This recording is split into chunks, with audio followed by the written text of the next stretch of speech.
All right, so this is Honors Algebra 2 Pre-Calculus. We're doing 9.7 in Pre-Calc, which is probability.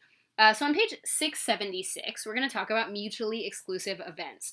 Events A and B are mutually exclusive if they have no outcomes in common, which means the probability of A intersection B, which is this upside down U, A intersection B, is 0, meaning A and B can't happen at the same time, right? So example of that, you roll a die. Let A be the event of getting an even number, meaning you get a 2, 4, or a 6, and let B be the event of getting a prime number, which would be 2, 3, or 5. A intersection B is a 2 because the number 2 shows up in both of these sample spaces, both of these events, right? The event A has the number 2 as an outcome, and the event B has the number 2 as an outcome. So the intersection of the two sets is the number 2. It occurs in both of those sets. So A and B are not mutually exclusive. If I give you an example where A and B are mutually exclusive, let's keep that same idea of me rolling a die, okay? Let's say let A be an even number. So we're going to say A is getting an even number, right? And we're going to say B is getting a multiple of 5, right? Well, that means that event A is the numbers 2, 4, and 6, as we've seen before, and event B is just the number 5, right? So A intersection B is an empty set, right? It's the null set. There's nothing in it. So they are mutually exclusive, right? You couldn't do both at the same time, right? You can't roll both an even number and a 5 at the same time. That's what it means to be mutually exclusive.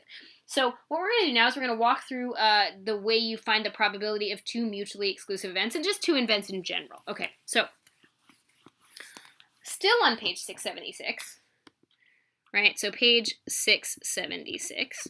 Right? So this is called the probability of the union of two events, right? But another way of thinking of that is or. So we're going to talk about the probability of a union, right? And by union, we're saying or. We'll talk about that in a sec. Of two events, okay? So if you want the probability of A union B, which means A or B happening, it's going to be the probability of A plus the probability of B minus the overlap of A and B together, okay? Now, if A and B are mutually exclusive, we already saw, so I'm not going to present this like it's a different formula.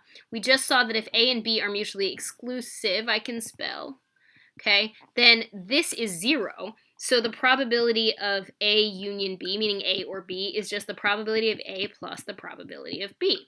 Okay, so now let's go back to that little example that I just showed you, right?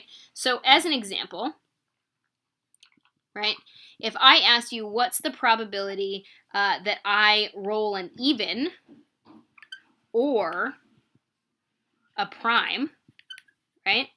Well, the way that would work is I would find the probability of the even plus the probability of my prime minus the probability that it's even and prime.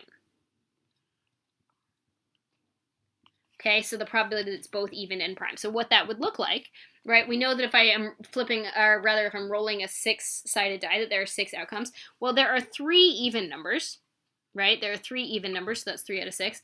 Plus, there are 3 prime numbers, but I subtract the overlap of the number 2, which I counted both. So what ends up happening is I end up getting that there are 5 out of 6, and that's the probability that I get an even or a prime.